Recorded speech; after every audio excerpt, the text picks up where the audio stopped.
Tuhan berkata, hai manusia, engkau tidak mengerti. Tapi aku tidak melupakanmu. Wahai itu artinya, I'm still here in your life. Aku masih ada di hidupmu. Jangan cepat-cepat menilai sesuatu. Meskipun puluhan tahun sudah kau menunggu, hidup itu lebih kekal daripada yang Anda tahu di bumi ini. Wahai itu artinya Tuhan itu mengulurkan tangan dan berkata, aku tetap akan menolongmu. Janjiku tidak akan berubah.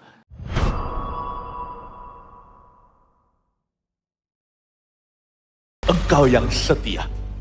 Ajari kami hamba-hambamu untuk setia. Ajari kami tekun punya iman terbuat dari baja firman. Kami tidak gampang ditekuk, tak mudah kompromi, bahkan gak bisa. Dan kami tidak gampang menyerah. Ajari kami di tahun yang baru ini, perbaharui iman kami. Jadikan kami seperti Yesus. Selalu sabar, panjang sabar dalam segala sesuatu. Dan tetap berharap kepada Bapanya, biar kami berharap kepada Yesus Kristus. Sampaikan sabdamu minggu yang penuh dengan rema dari Roh Kudus. Lawat umatmu Tuhan. Ini adalah ladang pengembalaanmu. Kami hanyalah gembala sementara. Kami lakukan sebisanya. Roh Kudus yang lakukan selebihnya. Sampaikan Tuhan. Persiapkan kami untuk perkara-perkara besar. Perkara-perkara yang real from you tahun ini. Baik dalam pekerjaan jemaat, bidang usaha, keluarga, rumah tangga.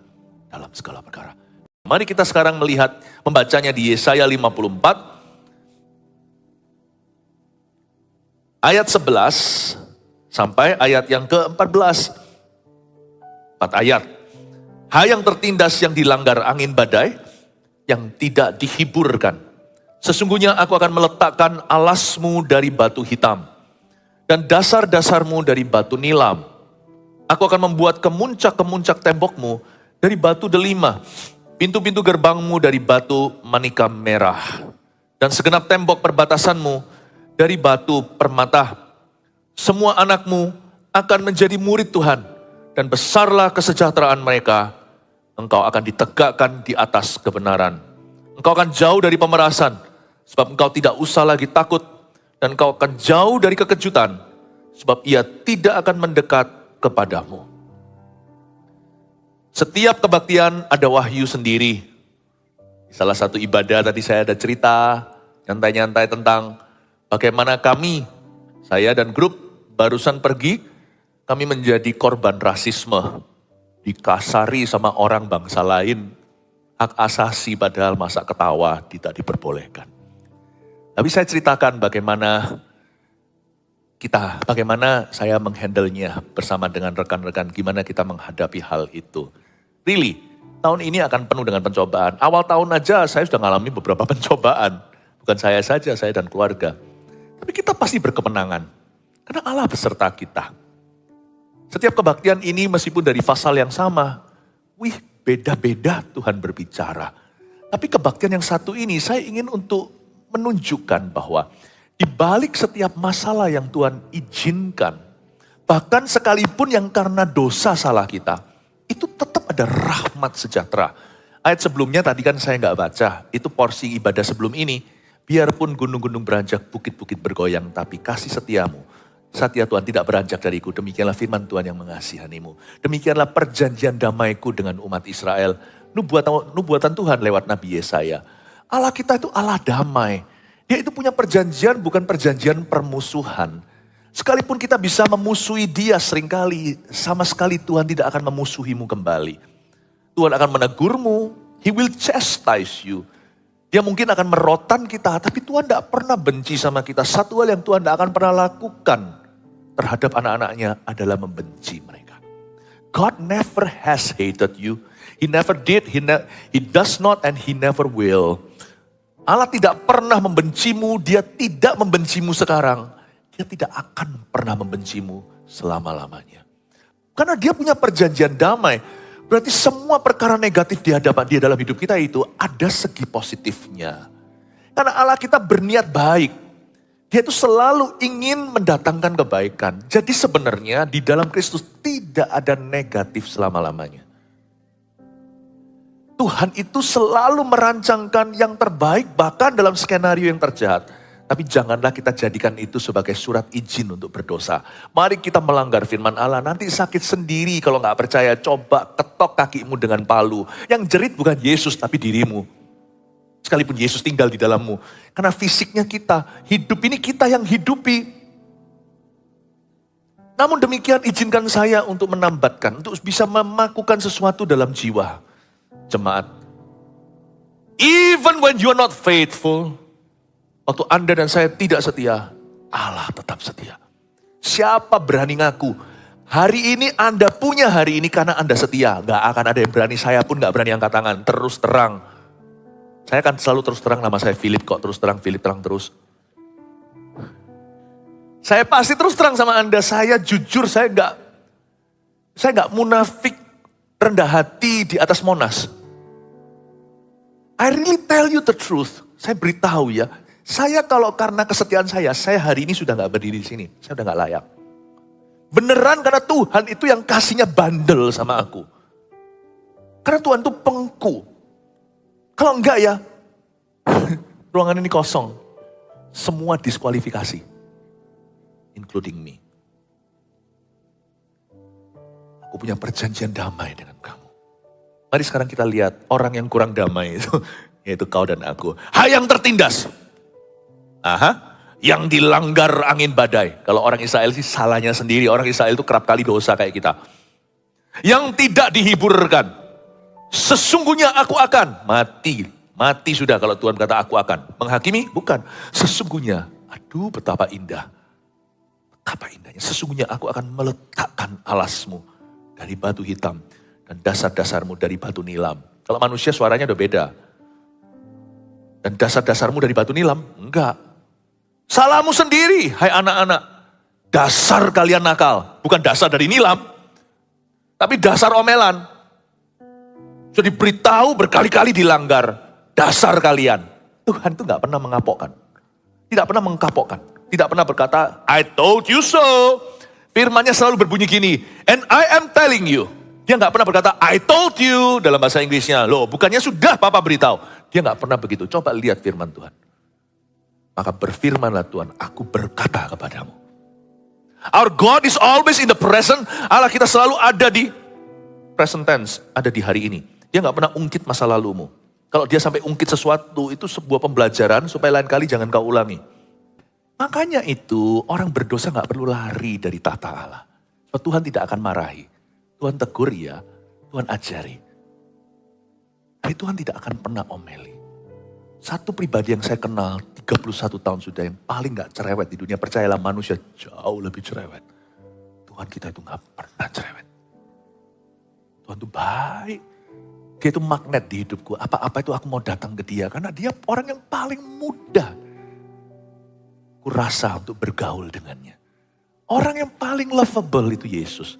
Orang yang paling mudah dicinta. Orang yang paling gampang diajak relate, diajak bicara itu Tuhan. Percayalah, sekalipun dia gak kelihatan. Untung dia gak kelihatan, sebab yang kelihatan itu bulat. Mau tahu siapa yang paling rumit di hidupmu? Sorry ya, ambil kaca. Lihat dirimu sendiri. Itu orang rumit tuh. Terus kali-kali boleh lah ya menghakimi. Tapi menghakimi ini untuk pembelajaran, bukan untuk kebiasaan. Mau tahu siapa orang yang paling rumit di hidupmu? Mau tahu? Lihat kanan kirimu. Nah itu dia. Untung Tuhan gak kelihatan. Karena Tuhan itu paling gak rumit dari semua. Allah kita itu lurus. Allah kita itu tulus. Dia gak pernah berkata, I told you, sudah aku beritahu, tahu rasa lu. Dia gak pernah begitu. God is good. All the time. Amin. Tanam itu, Tuhan itu baik setiap waktu. Katakan kanan kirinya, Tuhan itu baik setiap waktu. Katakan lagi, setiap waktu Tuhan baik terhadap dirimu. Sekarang saya tunjukkan ya, apa rencana Tuhan di balik setiap permasalahan. Luar biasa. Ada 3 masalah yang kelihatan, hai yang tertindas. Tertindas, katakan tertindas. Tertindas adalah jenis masalah yang lama. Kejadiannya pelan-pelan seperti perbudakan. Seperti bangsa Israel di Mesir 430 tahunan. Kalau seorang yang ditindas sama suaminya, wah, itu terasa. Itu gaya Oshin yang tahu sinetron Jepang zaman dulu di TVRI. Wanita Jepang kuno itu yang selalu penuh air mata. Tindasan itu bukanlah kanker yang langsung mematikan 3 bulan. Tindasan itu puluhan tahun namun perlahan-lahan. Adakah masalah yang begitu panjang durasinya di hidupmu dan Anda tidak bisa lepas? Dan terus menerus Anda tertindas. Itu tidak tentu orang, bisa saja kondisi atau keadaan. Misalnya kondisi keuangan. Misalnya kelemahan tubuh. Misalnya Anda dibesarkan di keluarga yang bentrokan. Apa mama nggak selesai-selesai hingga Anda punya julukan untuk orang tua Tom and Jerry. Tapi Anda nggak berani mengutarakannya. Tapi Anda lihat mereka, Anda seperti diingatkan kartun itu. Tertindas puluhan tahun. Mengapa Tuhan izinkan kalau God is good all the time? Sekalipun waktumu dicoba itu begitu lama, God is still good. Tuhan tetap baik di seluruh prosesnya. Cuman mungkin kita gagal melihat kebaikannya. Lama-lama kita jadi kebal. Lama-lama jadi hambar. Lama-lama jadi putus pengharapan. Kita gak lagi berharap sama Tuhan. Penindasan itu seperti perbudakan. Itu lama sekali. Kalau penjajahan atas Indonesia dalam sejarah itu bukan penjajahan Jepang yang cuma 3 tahun sekian. Ini Belanda yang 400 tahunan. Pernahkah Anda merasa masalahmu itu ratusan tahun usianya? Kapan aku akan keluar dari ini? Kenapa aku dicobai di area ini terus menerus? Tunggu dulu sebelum kau meninggalkan Tuhan. Allah punya maksud baik di balik semuanya. Namun demikian ada masalah tipe kedua setelah yang tertindas yang dilanggar angin badai. Pernah mengalami masalah yang pendek usianya, tapi lama dampak kerusakannya. Perselingkuhan terjadi sekali dalam rumah. Cuma sekali saja. Tapi itu dampaknya. Badai Katrina. Apa maksud Tuhan di balik semua permasalahan ini? Loh, Tuhan tidak merestui selingkuh loh. Jangan katakan, kenapa kau izinkan perselingkuhan? Tuhan juga benci perselingkuhan. Jangan salah. Jangan salahkan Tuhan. Tuhan yang berkata jangan berzina kok. Jika pasangan Anda suami atau istri yang selingkuh, Tuhan gak suruh. Berarti Anda harus memihak ke Tuhan. Karena Tuhan juga dimusuhi dengan yang selingkuh sebelum dia bertobat lagi.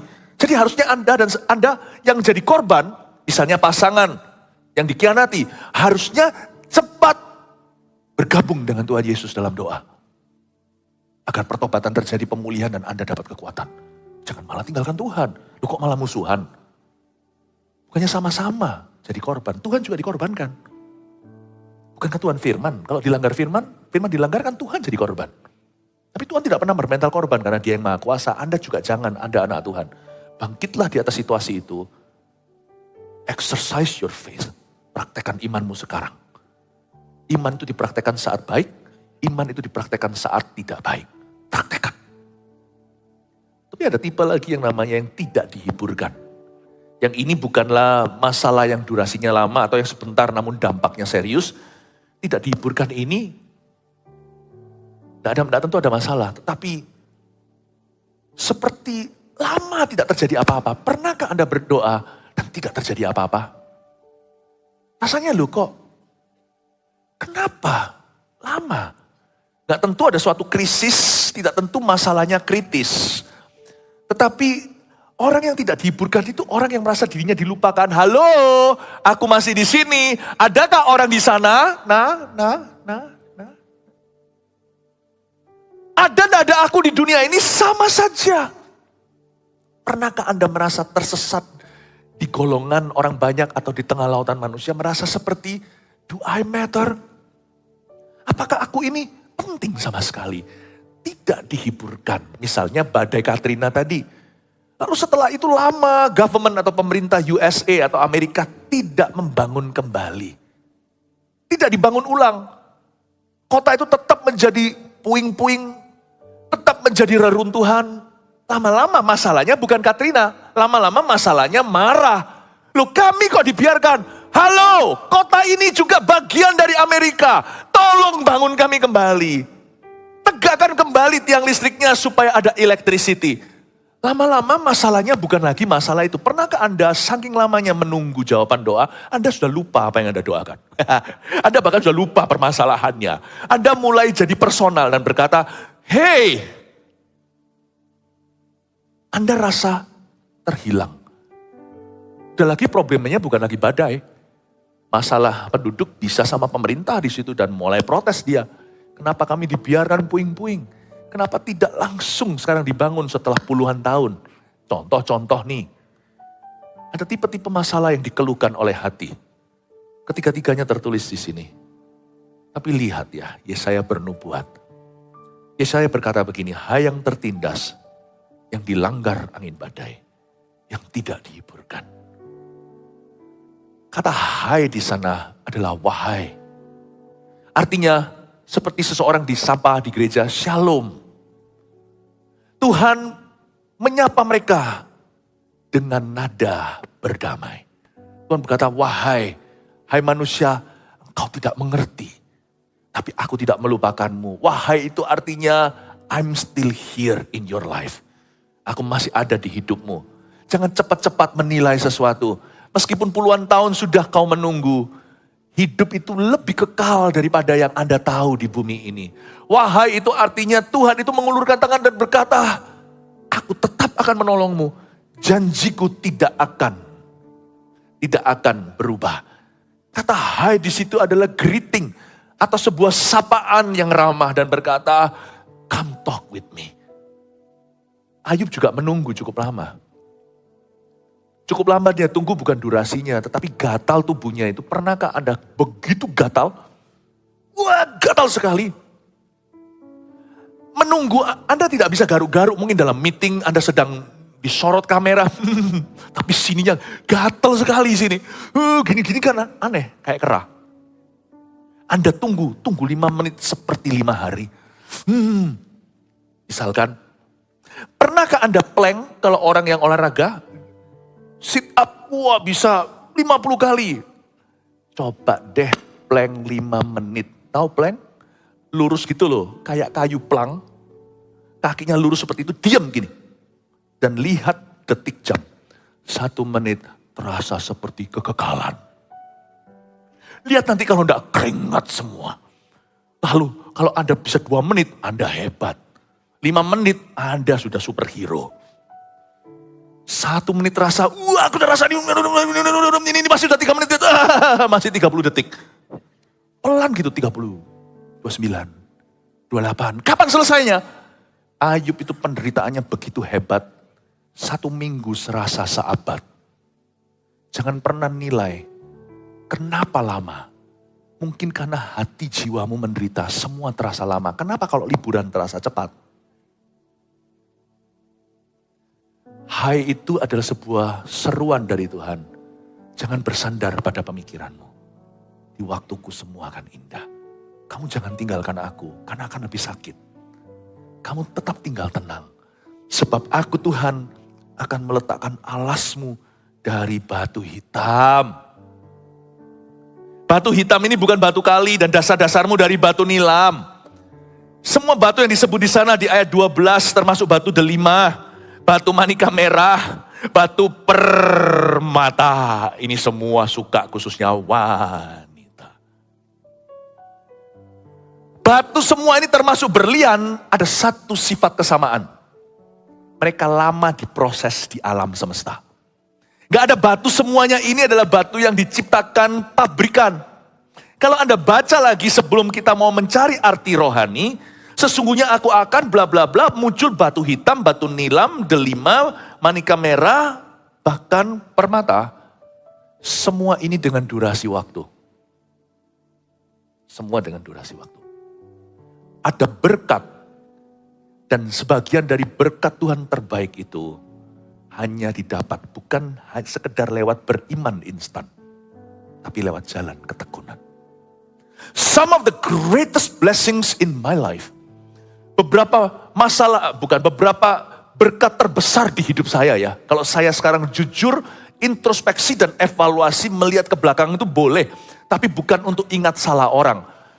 Tapi kalau saya lihat ke belakang itu untuk pembelajaran. Kalau saya jujur, ini penilaian observasi saya. Sebagian daripada pengurapan Tuhan paling dahsyat, paling murni di hidupku adalah melewati baptisan api waktu. Beberapa berkat terbesar di hidup saya bersaksi ini di depan Anda tanpa harus cerita, itu keluar dari masalah, dari persoalan hidup yang berkepanjangan. Atau yang terasa panjang sekali karena sengat sekali apinya. Paham maksud saya? Some of the greatest blessings itu datangnya dari the greatest test. Some of your greatest testimonies, mereka itu datangnya dari your greatest test.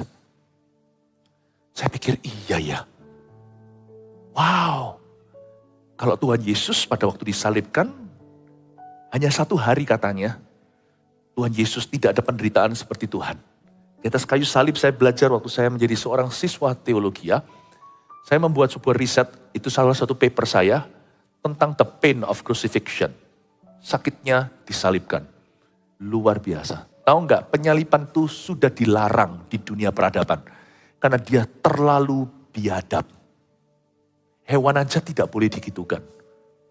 Yesus itu bukan disalibkan seperti penyamun itu, cuma disalibkan. Yesus itu sudah mengalami prosesi. Dan Tuhan Yesus sudah mengalami sesuatu yang beyond atau melampaui apa yang manusia bisa tahan. Ini sudah enggak manusiawi. Pertama-tama saya tunjukkan, Yesus dikemplangi, diludahi. Alkitab mengatakan dia ditinju di muka dan kepalanya, lalu dikenakan mahkota duri. Penyamun 2 kanan kiri tidak alami itu. Yesus sudah mulai kehabisan darah. Tahu orang kalau kehabisan darah, mulai puyeng dan mulai bureng. Dia mulai buram. Dia ditinju oleh tangan orang-orang Roma. Orang Roma itu siapa? Realistis aja. Orang Itali hari ini. Beberapa film mafia itu, Godfather itu orang Italia. Yang bogemnya gede-gede seperti Rocky Balboa. Yang diperankan oleh Sylvester Stallone dalam film tinjunya. Pura-pura dia itu adalah keturunan Itali. Itu bogem mentahnya. Boom! Sekali itu bukan pukulan rakyat.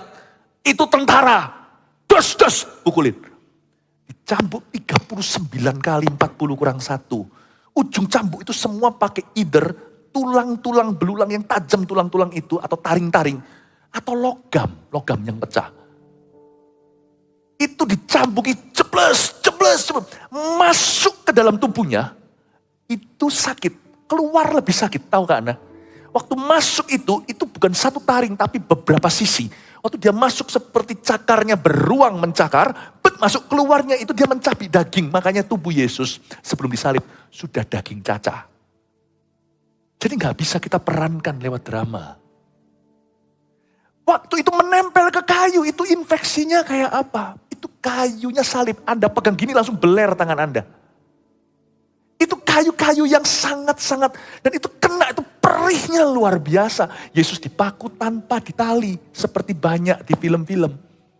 Karena Yesus dipaku itu digantung lewat paku 1, 2, dan 3 kedua kakinya. Kenapa lubangnya Yesus di sini, tangannya yang dicucukkan oleh Thomas, sebenarnya lubangnya di sana. Ini daerah paling gampang. Kalau ditaruh di sini, ini terlalu lembek, dia pasti bergeser. Ditaruh di sini, di antara urat kita kalau Anda pegang di sebelah sini, itu masuk paku yang gede sekali, des di dalam sana. Dan karena dia bernafas, dia bergeser. Sampai akhirnya di sini lubangnya. Nafas itu sakitnya setengah mati. Karena dia harus bergantung pada kaki. Dan dia harus tarik dengan tangannya yang dipakukan. Lepas lebih ngeri. Waktu lepas itu sakitnya seperti seluruh otot tubuh. Ditarik dari semua arah oleh beberapa kuda. Ditarik bersamaan. Itu yang namanya gegernya, yang namanya pinggulnya semua kayak copot.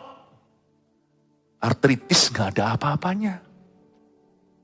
Dan dia harus bernafas berapa jam sampai gempa bumi jam 3. Lalu dia mati. Dari jam berapa dia disalibkan? Dia tarik nafas. Itu lamanya kayaknya Yesus hanya menderita sehari. Semua kanker sudah terwakili, semua jarum kemoterapi. Semua penolakan dan lebih ngeri adalah Yesus lihat semua muridnya tadi gembar-gembor mau mati untuk dia. Semua lari. Dan dia lihat Yudas yang dia pilih telah menjual dia. Dia lihat Petrus menyangkali. Di atas semua sakit badani. Ada sakit emosi. Ada luka dalam jiwanya. Penolakan manusia. Orang-orang yang dia cinta. Belum lagi olok-olok. Kita dibilang gimana di sosial media aja sudah stres. Yesus itu dihina. Di atas kayu salib sana. Coba bayangkan.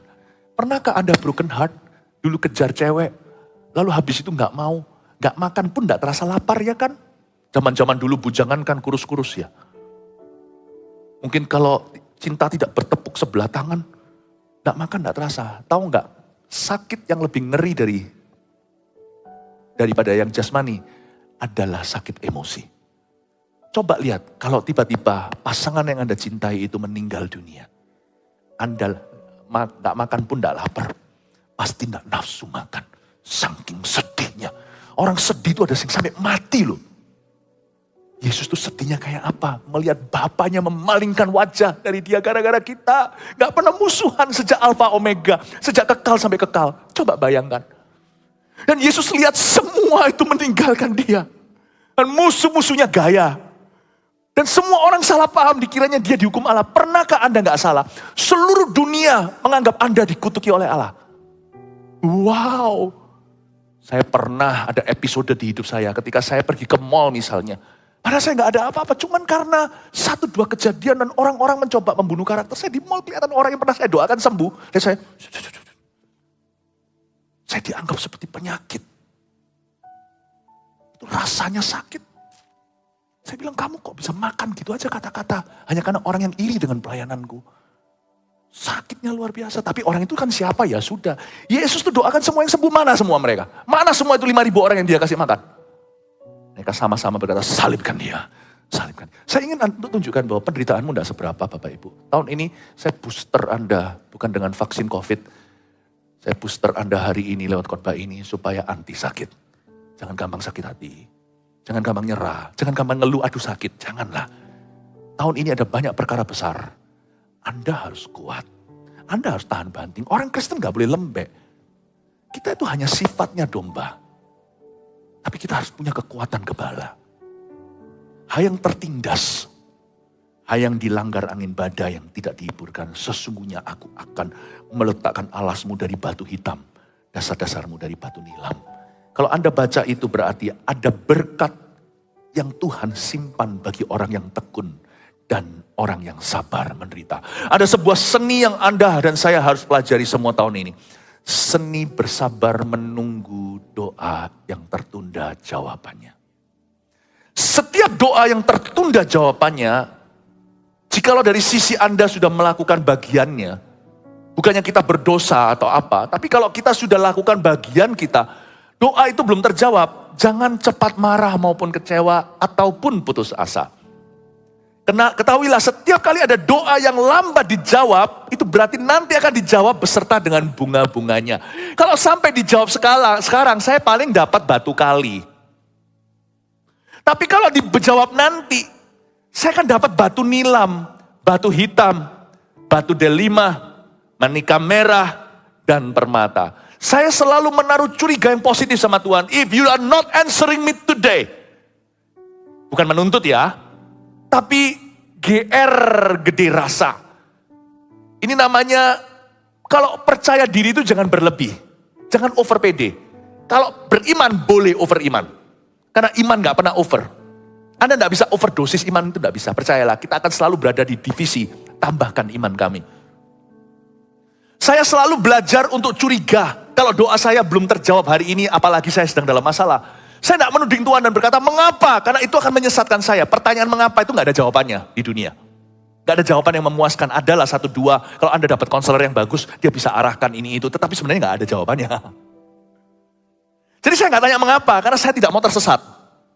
Kalau saya punya masalah belum juga dapat titik terang, atau saya berdoa belum dapat jawaban, saya tidak akan tergoda untuk menanyakan mengapa. Saya akan melihat ke Tuhan, meskipun saya nggak bisa tertawa terbahak-bahak, karena mungkin saya sedang mengalami sesuatu, tapi saya akan menyambut teguran Tuhan. Wahai, saya akan jawab Tuhan dan berkata, inilah hambamu. Tuhan, kalau engkau tidak menjawab aku hari ini, aku tahu lain kali engkau menjawabnya. Batu nilam engkau akan beri aku. Engkau akan memberikan pada aku manika merah, batu delima, batu hitam. Engkau akan memberikan pada aku permata. Sebab kalau engkau tidak berikan aku hari ini, berarti kau simpan di kirbat air mata. Waktu dikembalikan nanti akan berlipat kali ganda. I have such faith in God. Menabur doa tahun ini kan, itu mudah. menanti tuaian itu yang susah. Orang yang berdoa harus tahan dan kuat. Harus belajar menguasai seni bersabar saat doa tertunda. Tertunda jawabannya, jangan tertunda aktivitasnya. Doa itu sekarang, langsung doa. Doa itu gak usah basa-basi. Aku doa ya, doa itu gak usah ngomong-ngomong sama orang lain. Doa itu langsung doa, bener. Topiknya apa? Sudah doa lah, nanti akan ngerti topiknya. Sungguhan percayalah, saya mulai buka mulut, misalnya saya doa untuk anak-anak saya, doa untuk keluarga, atau doa untuk gereja. Waktu saya mulai buka mulut, di situ Roh Kudus mulai tuntun. Tapi kalau kita terlalu bingung topiknya apa? Malah nanti gak doa-doa. Renang juga sama, saya ini masih penganut gaya kuno. Dulu papa saya ajari saya renang, tahu caranya gimana. Meskipun saya akhirnya les sih, karena gaya saya berantakan. Dulu cara papa saya ajari renang, jangan dicontoh ini, kecuali papanya pandai berenang, kecuali papanya tunggui di sana. Saya diangkat sama papa saya, dicemplungkan langsung. Langsung saya berenang. Daripada orang yang berenang itu gimana? Ininya berapa derajat? Oh gitu ya. Lalu nanti waktu noleh itu senyum enggak? Keluar. Seperti film. Ayah, keramaian terlalu banyak bicara, langsung aja. Doa itu gitu. Doa harus langsung aktivitasnya. Tapi kalau enggak terjawab, jangan menyerah. Batu nila menanti Anda. Anda lihat enggak itu pearl atau permata-permata yang ada di kerang itu enggak, itu dari pasir ditempa di tekanan bawah lautan, itu nanti keluarnya itu bertahun-tahun yang akan datang atau puluhan tahun bahkan. Jadi pearl, mutiara-mutiara bukan permata, mutiara-mutiara yang indah, yang mahal-mahal harganya. Permata itu juga sama, di perut bumi berapa lama. Untuk dapat itu kan juga ada filmnya sampai berdarah-darah, Blood Diamonds namanya. Itu orang bunuh-bunuhan untuk itu.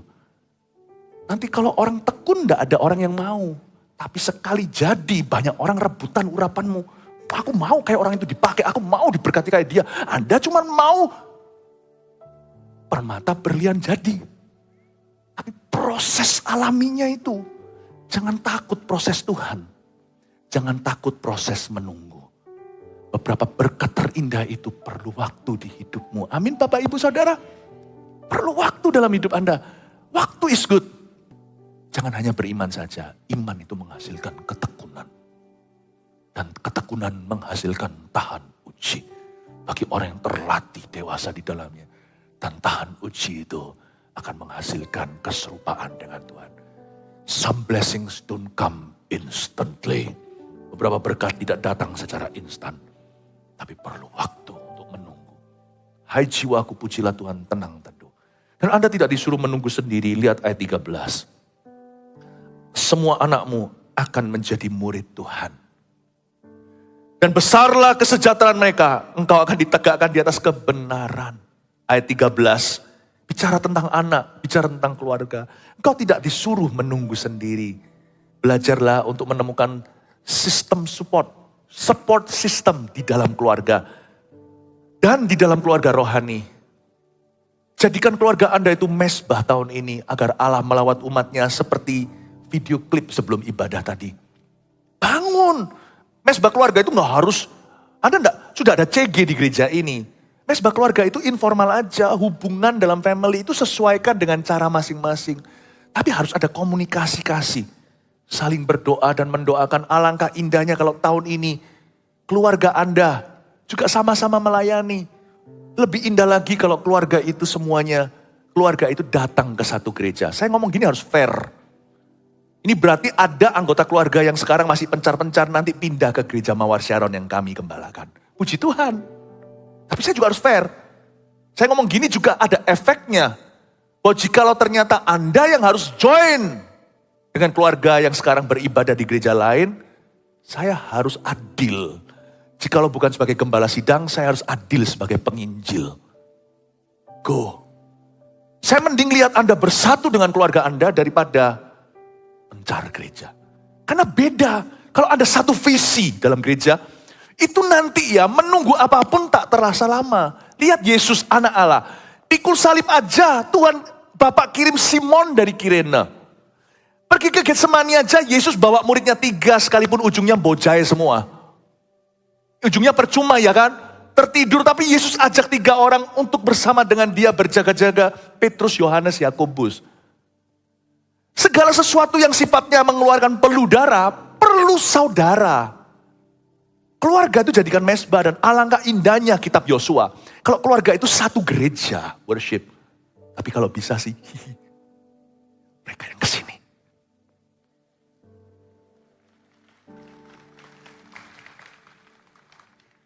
Karena visi kita gak jelek kok.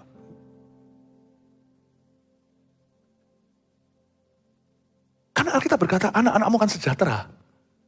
Tiba-tiba meloncat ini.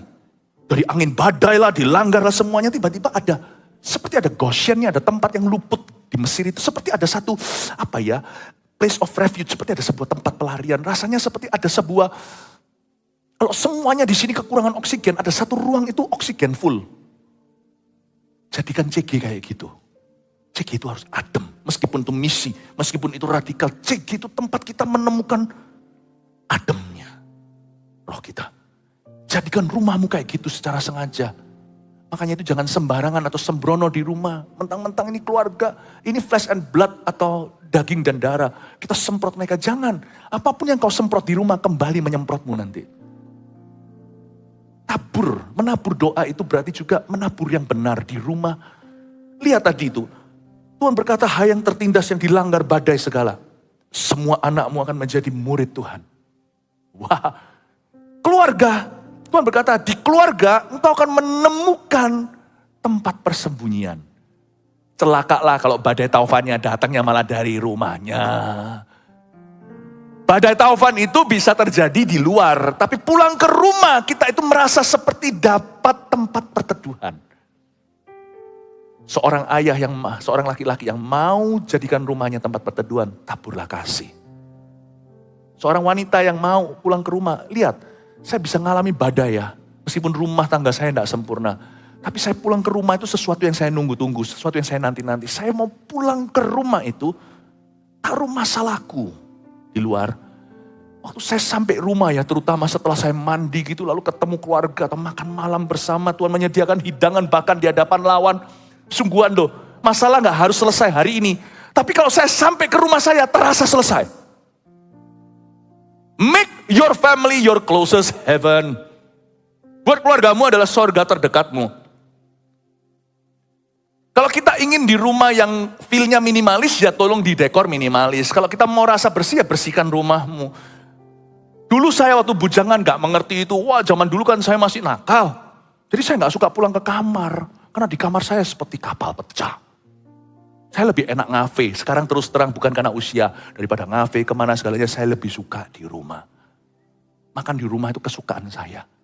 Entah ya, apa saya ini laule atau apa. Gak tahu, tapi saya lebih suka di rumah loh terus terang. Dan saya suruh jalan-jalan, dengar-dengar khotbah, cari-cari sana sini, apa segalanya ke gereja-gereja keliling, saya gak suka. Saya tuh happy pulang ke gereja ini. Because my home ini welcome home-nya kita. Saya paling suka itu di gereja sendiri. Bukan pomah, jago kandang, enggak. Saya bertandang ke kandang lawan juga berani. Khotbah di mana, di depan ribuan orang, di depan musuh pun saya berani. Gak perlu saya membuktikan diri, sudah banyak kali. But I love coming home to this church. Karena this is my church. Jadikan CG juga tempat begitu. Jadi jangan berantem sama orang. Berantem perkara yang simple-simple tentang acara. Ya sudahlah ya.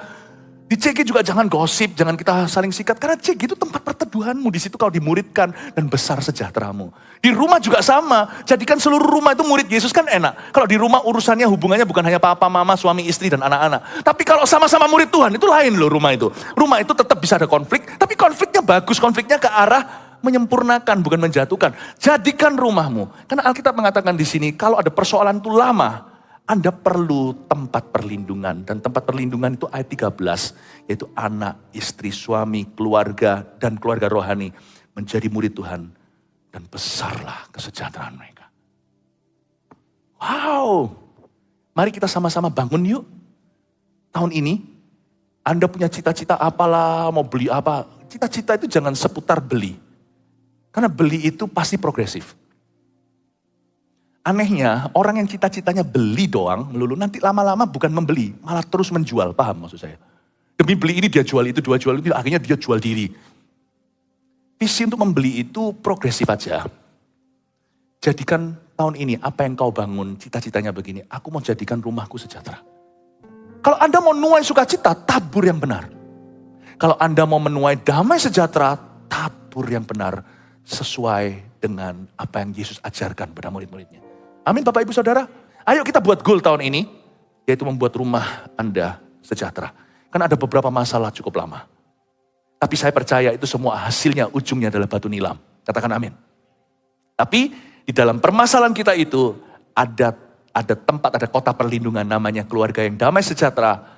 Ada juga gereja yang membawa damai sejahtera dalam kehidupan kita. Ayo kita jaga rumah kita dan kita jaga rumah Tuhan. Kita jaga gereja kita. Besok waktu kita breakfast with God sama-sama, kita akan mempersembahkan hidup. Dan saya ingin ajak jemaat mempersembahkan gereja ini kepada Tuhan. Sekali lagi tahun ini agar Tuhan bertata di dalamnya. May your peace increase this year. Biarkan damai sejahteramu jemaat meningkat tahun ini. Haleluya.